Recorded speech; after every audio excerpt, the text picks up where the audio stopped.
If you didn't know, 2026 is the year of whimsy, and honestly, it's about time. I've seen so many creators talk about injecting whimsy into their own lives, and I thought, that's great, but how do we actually implement this trend into our homes? Because our homes are where we spend most of our time, if not at least half of our time, so if there's anywhere where we want to add a little more personality and joy, surely it's the spaces that we exist in every single day. I think for about 15 years, roughly, we've been obsessed with creating calm, timeless, chic, modern interiors, but the downside to that is we've lost a lot of personality in our homes, and my whole ethos as a designer is really to create a home, not just somewhere that looks good. Now, don't get me wrong, modern design did start with good intentions, but somewhere along the way, things were just eradicated from the home, leaving them looking either plain or simply sparse. And that's exactly what we're talking about in today's video. And if you're new here, hi, I'm Jacqueline, I'm an interior designer, and here we talk about interior design, home decor, if you hadn't already guessed, art and even architecture. So grab a cup of tea and let's get into it.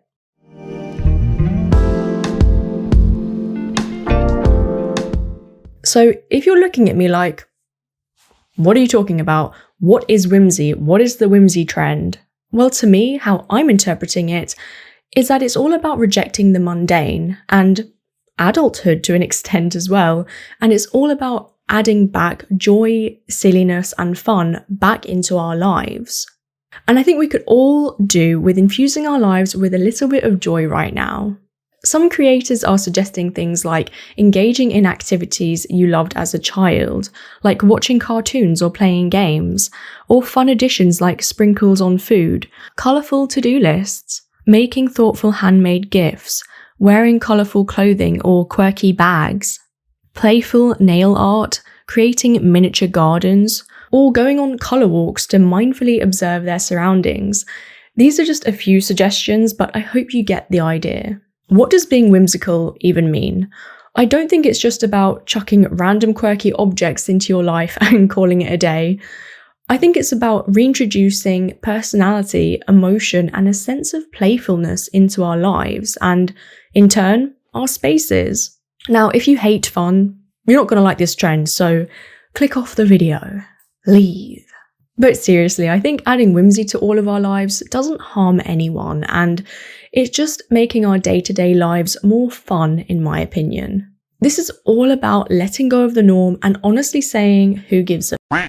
I think by aspiring to celebrity homes or influencers' homes, we've all subconsciously been trained to like the same taste, and I talk about this a lot in my 2026 design trend video, so I'm not going to go into it too much. And even if you don't consider yourself part of that norm, it's still nearly impossible to avoid a beige cloud sofa, an olive tree, and a ceramic lamp at the home decor shops, right? So that's why I think modern home design can sometimes feel quite samey. Well, not sometimes actually, a lot of the time. As an interior designer, I think that Pinterest, Instagram, and showroom marketing have quietly funneled us toward a very specific formula consisting of a neutral base, black accents, and one statement plant. And repeat. We've essentially optimized our homes for approval instead of personality, and the result can be quite forgettable. And then there's this obsession with timelessness, and whilst it's actually quite a practical goal, I think it's also become design's most successful personality eraser. People are so hell-bent on making their home timeless, but meanwhile they're losing any sense of personality and uniqueness in the process. So when choosing items for your home, really ask yourself if you're buying it because you like it, or buying it simply because it's trendy. We've stripped back colour, pattern, and anything remotely polarising in the name of longevity, as if adding a striped chair is the scariest thing in the world. But as a designer, here's what I can tell you. In reality, the most memorable spaces have always had a point of view and uniqueness to them. They stand out because they aren't afraid to express a distinct identity, and they leave a lasting impression by telling a story that feels intentional and considered. which I think makes them whimsical. Right now, we're designing homes like we're planning to resell them tomorrow, but we're actually the ones living in them. Let that sink in. And that's how you end up with a house that looks expensive, but feels devoid of soul. So now that we've uncovered the ins and outs of modern home design, how do we go about injecting that whimsy into our interiors? The first thing I want you to look at is your furniture. If all your furniture is rectangular, I would rethink that. If you really think about it, modern interiors have become obsessed with straight lines and clean, minimal silhouettes. This is where quirky furniture comes in to save the day. A wavy mirror, a mushroom stool, a pillowy, slightly overstuffed couch. Now we're getting somewhere. These pieces don't just exist in a room, I think that they create great conversational points because they're fun. But from a professional standpoint, unusual shapes are actually doing a lot of the heavy lifting. They break up the visual stiffness and soften harsh lines of walls and corners. So I would recommend introducing 1 or 2 pieces that feel slightly unhinged, in a chic way, and watch how quickly your space goes from being predictable to actually interesting and whimsical. Another thing we tend to do in modern home design is stick to a rule of 3 when it comes to colour choices. I would usually recommend using 2 main hues for your design project and then 1 accent colour. But because we're trying to create a sense of whimsy, here I would recommend using 4 to 5 colours instead. Yes, the rule of 3 has its place, but if you want a home that feels whimsical, layered, and actually alive, it's time to graduate to 4, even 5 colours. And no, this doesn't mean your home is going to look like a highlighter set exploded. It just means you're giving your space more personality. I really think you should do this because once you start to add a bit of a broader palette, something really interesting happens. Your home starts to feel more dynamic and less staged. I don't really need to explain this anymore. Take a look for yourself. One image here I think looks like a staged photo shoot for a home decor product campaign, and the other looks like an actual cozy home. I'll leave that up to you to decide. My next suggestion is to focus on choosing funky art, either pieces that make you laugh, calm you, or just bring you joy. And obviously it goes without saying, no AI art. Get 'em banned.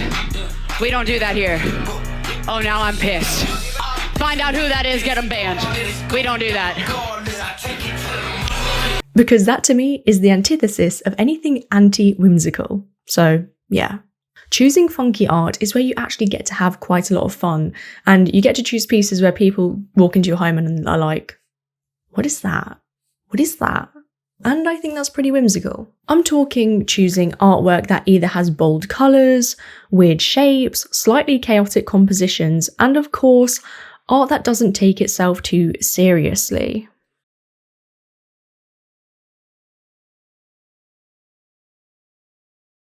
As a designer, I always choose real art instead of AI art anyway, for clients and myself, but if you're struggling to find out if a painting or illustration you like is AI or not, I would actually urge you to try and find the artist's social media pages, because that will often highlight their behind-the-scenes process. Like for example, the artwork we chose for our living room was this lovely tranquil lotus painting because I love the spiritual meaning of lotuses, and I had a nice chat to the artist Leanne Price on Instagram. And I think there's something incredibly wholesome and whimsical about buying real art in today's world. Laszlo also has a whole video matching famous illustrators to decor styles, so that also might be something useful for you.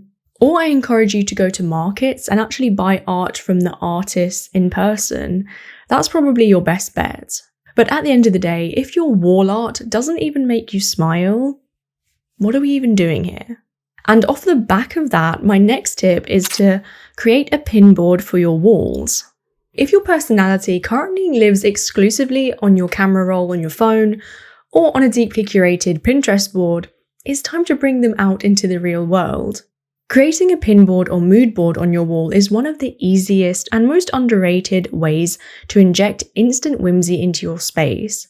I'm talking postcards, fabric swatches, magazine cutouts, random photos, concert tickets, little illustrations, anything that makes you feel happy. It's like a visual look into your life story or brain, I guess. But before you spiral and create a chaotic collage, one small designer tip from me is that it does actually have to have some kind of level of cohesion. We're going for eclectic, not evidence board on a detective show. Yeah. Keep an eye on colour harmony, make sure there's some kind of loose palette. When done right, it really does create this kind of focal point that feels deeply personal and in turn whimsical. As a side note, if you're enjoying the video so far, please leave us a like and hype the video. We really appreciate that. And if you want to support us and connect with us even further, think about joining our membership. The fifth way to inject some whimsy into your home is by selecting low-lying chairs as some of your seating options. Low-lying seating is one of those subtle design choices that actually shift the feeling of a space. From a design psychology point of view, I love incorporating pieces like beanbags, floor cushions, futons, oversized floor cushions because they instantly make a room feel more relaxed and inviting. There's something inherently whimsical about lowering the visual height of a room. It softens everything up and creates a more informal, lived-in atmosphere. It also adds variety to your layout, breaking up the standard sofa and armchairs formula. So mix a few of these pieces into your space and it will feel more like somewhere you actually want to stay in. Another thing which I think separates whimsical design and modern home design is how we use bookcases. And you're probably thinking, well, for books.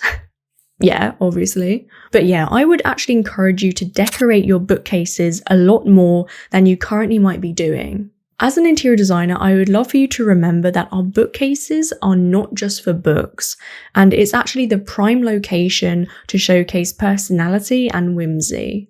Add elements like streamers, garlands, and playful lighting. It's such an easy way to make them feel more whimsical and alive.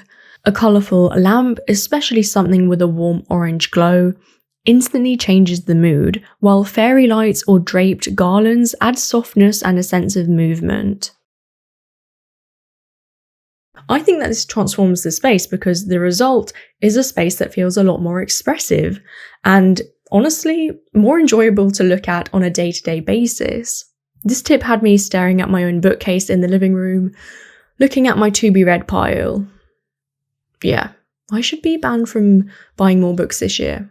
Another huge stereotype with modern home spatial design is how open-plan living has dominated the market for years now. And whilst I don't actually mind open-plan living, I think that it can become quite domineering and it doesn't exactly allow for the most coziest of spaces because everything is out in the open. So to create these kind of pockets of cozy, I really recommend decorative folding screens and room dividers.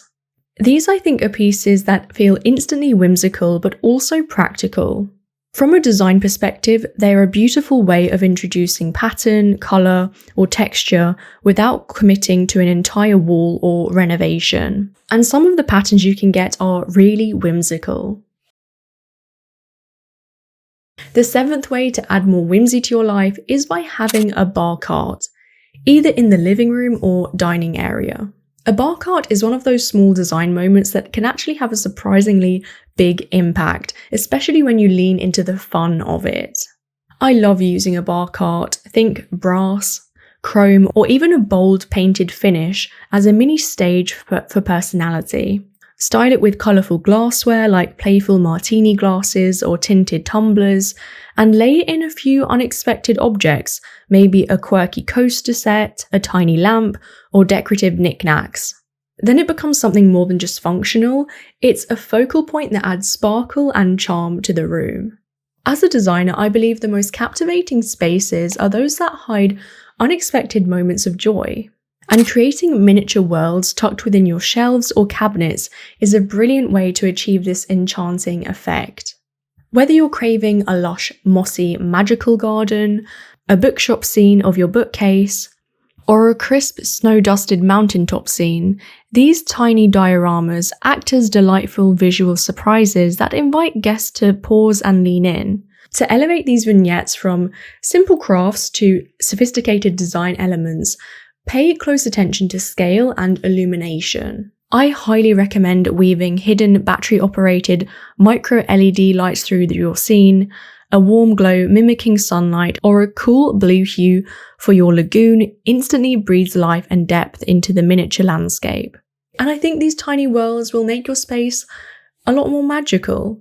If there's one thing I will insist on as a designer, it's this: bring more nature into your home. You're quite literally never going to regret this, because the health benefits of having houseplants alone is just simply astounding. Plants are the easiest way to inject life into a space that might otherwise feel a bit flat. And I think that's what so many interiors get wrong. I understand people like the clean, minimal aesthetic when it comes to modern home design, but without plants, to me it's a house, not a home. Think beyond the single, polite house plant and go for layers, hanging pothos plants, clusters of pots, dried flowers, or even a full indoor jungle moment in the corner of a room. It adds a sense of growth that no man-made object can replicate. More importantly, it makes your home feel alive and ever-changing, and I think that's exactly what whimsical design thrives on. Our pothos plant behind me curls around this desk and kind of reminds me of an octopus. Another kind of recent trend, which I think goes hand in hand with the whimsy trend, is to turn your kitchen into a café or bakery. If you're looking at me perplexed, it's really an idea that you have when your friends and family come over to transform part of your home into a café or bakery. I love this idea because suddenly your morning coffee feels like a little ritual rather than a habit, which I think creates the kind of whimsy we're searching for. Think a handwritten menu on the wall, a simple display of pastries or jars, maybe a dedicated coffee station with nicely arranged mugs and tools, or a little cafe-style awning on the kitchen hood. It doesn't have to be overdone, the magic is in the details. By giving your kitchen, dining area a subtle theme, it actually creates an experience, not just a room, and to me that's what makes a home special and genuinely fun to live in. Another tip I have is to update the tiniest details in your home that you may have completely forgotten about. Funky drawer handles and painted switches are one of those tiny design details that people often overlook, but they make a surprisingly big difference in how a space feels. These are expressive touches of charm without overwhelming the room. Ceramic floral handles, a brass sculptural handle, or even a painted switch plate in bold colours can instantly bring personality to otherwise very ordinary surfaces. To me, it's whimsy at its best, the kind of detail that you might not notice immediately, but once you do, it makes the whole space feel a lot more thoughtful and just a little more joyful to live with every day. Even though this is a very structured guide to creating a whimsical home, I just want to say that you don't have to take decorating too seriously. Being whimsical is about being silly, having fun, and not taking yourself too seriously, so you should be looking to emulate those values in your home. Give yourself permission to experiment and choose pieces because they simply make you smile. Because if you're not enjoying the process of creating your space, what's the point? But what do you think? Let me know down below. Please leave a like and hype the video if you enjoyed it. I really appreciate that, and it does help to grow the channel too. And if you need help fulfilling your own design dreams, I've left our website in the description. I hope you've enjoyed these whimsical home ideas. If you have any more, feel free to leave them in the comments. But that's it for today's video, and I'll see you in the next one. Bye guys!